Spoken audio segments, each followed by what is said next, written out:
Buona giornata a tutti telespettatori e radioascoltatori. Siamo ad una nuova puntata della rubrica Ecologia, Ambiente e Territorio. Nelle puntate precedenti abbiamo trattato di argomenti anche abbastanza impegnativi e ogni tanto mi piace intervallare con una puntata dedicata a quegli elementi che sono tipici, che rappresentano il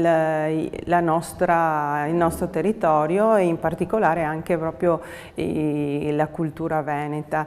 Oggi parleremo di un elemento che è molto presente nel nostro territorio e anche nel nostro ambiente rurale ed è l'elemento del capitello.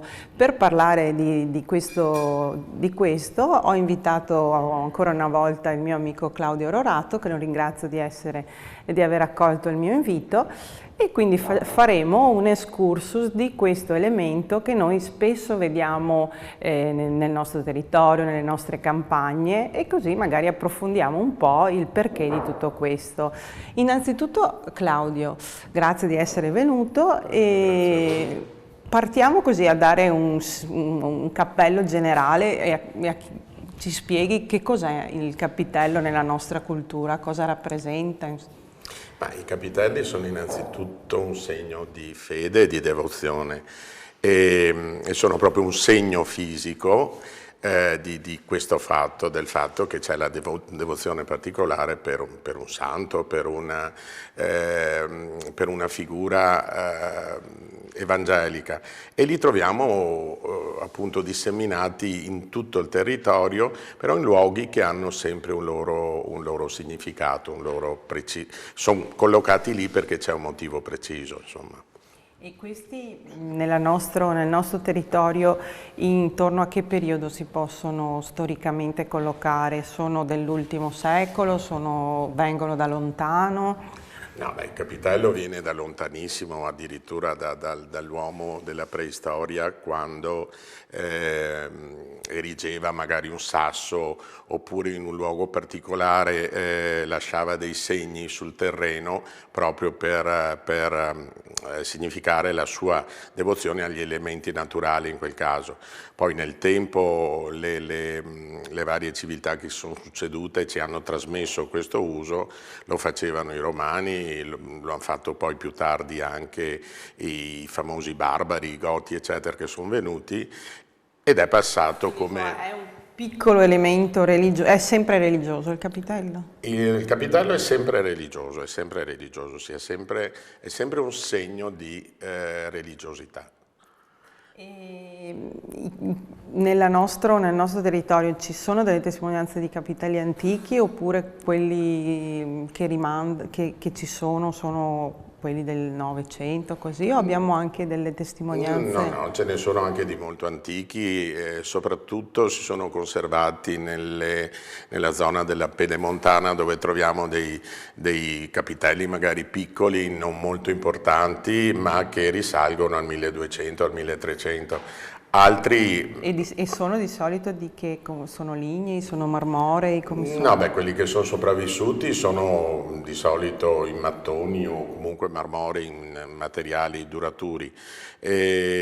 Quando si tratta invece di oratori, quindi sono cappelline un po' più grandi, sì, quelle no, si sono conservate, anche ne abbiamo anche di longobarde proprio sulle nostre colline, qua un paio, che si sono conservati proprio nella posizione protetta. Ma invece quella sorta di ricordo, per esempio in alcuni palazzi veneziani, che sono proprio adagiati al muro del palazzo con l'arco sopra, ci sono delle figure religiose, quelle si possono considerare dei capitelli? Sì.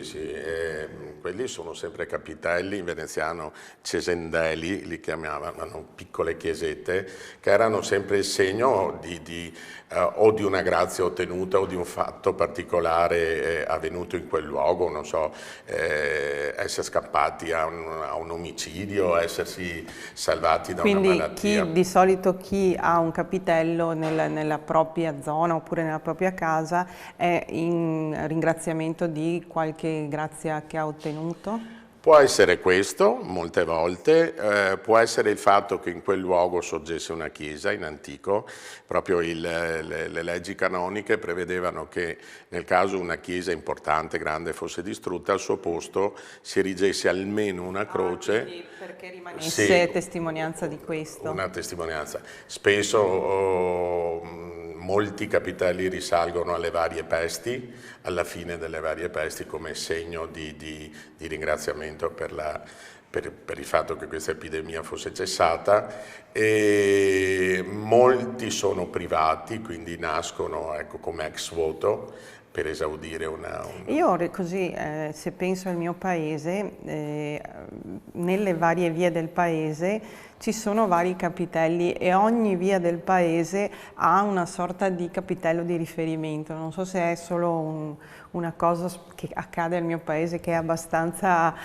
campanilista, o ancora di più di campanilista, va proprio per borghi, per cui non so se è una cosa tipica nostra oppure se in realtà è una cosa che si può ripetere nel territorio. No, si ripete. Quelli sono capitelli che potevano anche segnare un tempo, per esempio i confini fra le parrocchie, i confini fra le varie borgate, potevano segnare essere retti all'incrocio di 3 strade, che aveva anche lì un significato particolare, e poi servivano proprio per la devozione popolare, quella parte di ritualità che la Chiesa concedeva ai capitelli che noi troviamo, io vado spesso a camminare anche per le campagne, così i capitelli che noi troviamo sono tutti consacrati, sì, credo di sì, cioè il capitello per diventare capitello ha anche un iter? No, di solito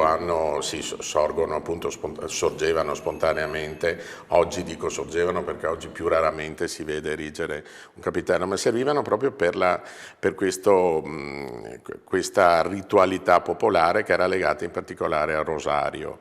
Quindi la grande... alla filone mariano, insomma. Soprattutto al filone mariano, sì, infatti normalmente i capitelli non sono dedicati o alla Madonna o qualche santo ausiliatore come Sant'Antonio. Nel nostro territorio, almeno io ne trovo molti legati a Sant'Antonio, ma che Sant'Antonio è quello? Sant'Antonio Abate, mi viene da ridere perché da noi è conosciuto come Sant'Antonio del Porcel, perché quell'abate, e lo si riconosce perché ha un bastone con un campanellino appeso, è vicino al maiale. Che non è Sant'Antonio da Padova? Non è Sant'Antonio da Padova. Sant'Antonio da Padova era un francescano e c'è una grossa confusione tra i due. Sant'Antonio è il santo per eccellenza. E avranno anche 2 date diverse? Sì, sicuramente hanno due anniversari diversi, diciamo così.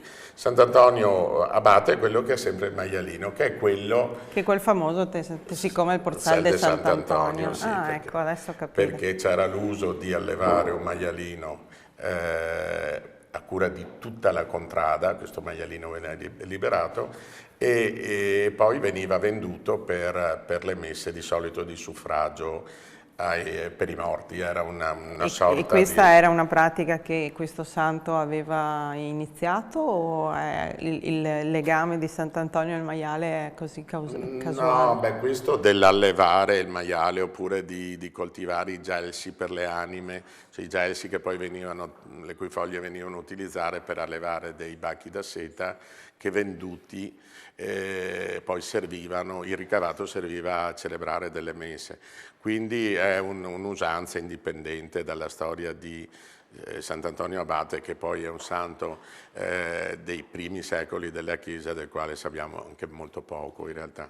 Invece, Claudio, ti chiedo, oltre a queste edicole che noi troviamo nel territorio, ci sono anche dei capitelli che noi troviamo negli alberi, che hanno lo stesso significato oppure rappresentano qualcosa di diverso? Hanno lo stesso significato, di solito erano il preliminare al sorgere di un capitello più importante, più consistente, diciamo. Lo facevano anche molto come segno scaramantico, perché in realtà troviamo una forma di religiosità così un po' sciamanica come segno di protezione per la campagna, ed erano i luoghi dove di solito si fermava il prete per le erogazioni quando ancora si quindi facevano. tipo i capitelli che troviamo da noi, c'è un capitello famoso che si chiama il Morer delle Anime, che è proprio sopra il Morer. Sì. E erano per propiziare il buon raccolto, per propiziare... Diciamo l'immagine collocata sul morero o su un altro albero, sì, il morer delle anime era proprio un gelso coltivato, più gelsi coltivati, e la cui foglia veniva o venduta oppure utilizzata per allevare dei bachi da seta, che poi erano, questi soldi andavano in offerta al parroco che celebrava messe di suffragio, per quello il morer delle anime, molto bello che si sia conservato. Ma siccome io ho molta passione per il Morer, qualcosa del Morer riesci a raccontarmi? Abbiamo ancora la presenza di questi, ce ne sono ancora. Una volta in realtà il Morer aveva anche una funzione molto importante per l'economia del nostro territorio, no?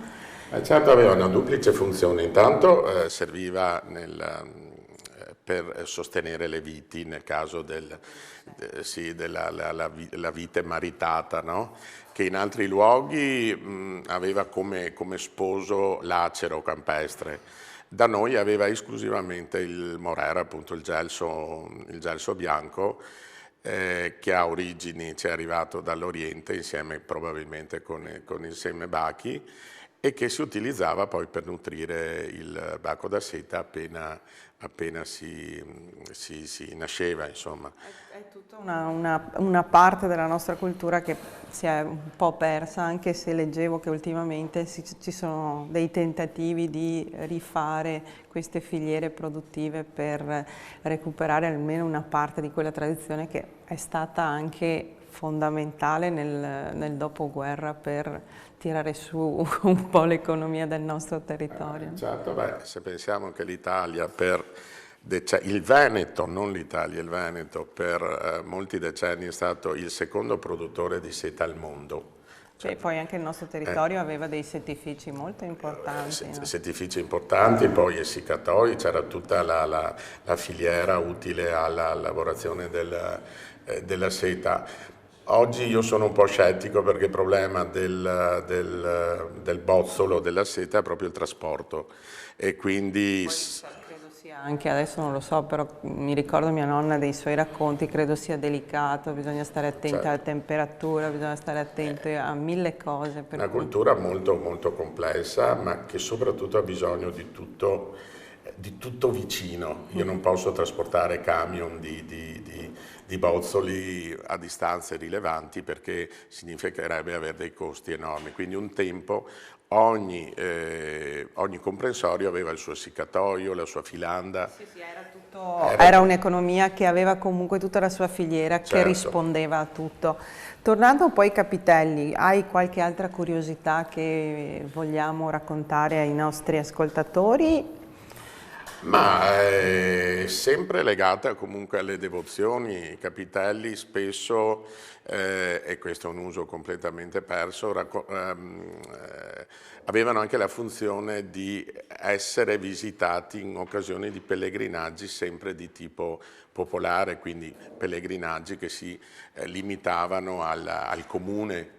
Per esempio, per una donna che desiderava avere un figlio, visitare 7 capitelli, col numero 7 che ha una valenza proprio simbolica ma anche biblica, oppure il fatto di portare gli animali nei pressi del capitello dedicato a Sant'Antonio Abate proprio per chiedere la protezione del santo. C'erano moltissime funzioni che i capitelli assolvevano in un'epoca in cui non c'era il meteo, in cui non c'era, la medicina era molto limitata, in cui bisognava comunque affidarsi Comunque credo sacro. Ci sia, non so, ho un ricordo che in uno dei primi tornanti del San Boldo c'è un capitello dedicato a Sant'Anna ed è pieno di fiocchi rosa e azzurri, perché credo comunque in un certo senso la devozione a questi santi rimane ancora. Sant'Anna credo sia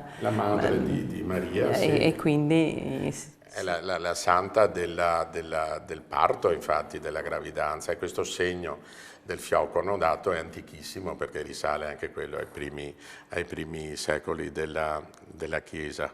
E quella bella chiesetta che voi avete restaurato a Ponte di Piave invece a chi è dedicata? Quella è dedicata alla Dolorata, alla Madonna Dolorata, e è molto particolare perché ha tanti segni, racchiude in sé tanti segni, si trova al centro di un trivio, quindi di 3 strade. Quella che funzione aveva? Quella in origine era la chiesa parrocchiale di Sant'Andrea di Barbarana, sì? Distrutta poi in seguito a una piena del Piave e ricostruita con le rovine della E a che chiesa. secolo risale? Questa risale al 1572, la chiesa precedente al 1000 circa. E quindi è il segno che era stata rispettata la norma che voleva che sul luogo di una chiesa precedente fosse edificato un capitello. Quindi volendo fare delle passeggiate nel nostro territorio, di queste testimonianze ne troviamo ovunque. Basta solo avere l'accortezza di stare ad osservare e di così sono comunque un elemento che appartiene alla nostra cultura veneta. Certo, ma c'è anche una cosa molto particolare. I capitelli in questo momento di barbarie generale non vengono mai abbattuti. Al limite si spendono tanti soldi per spostarli, però rimangono, bene, cosa che non si fa con gli alberi che invece si tagliano sì, allegramente. È una cosa che a me fa molto male. Ecco, almeno quelli rimangono, sì.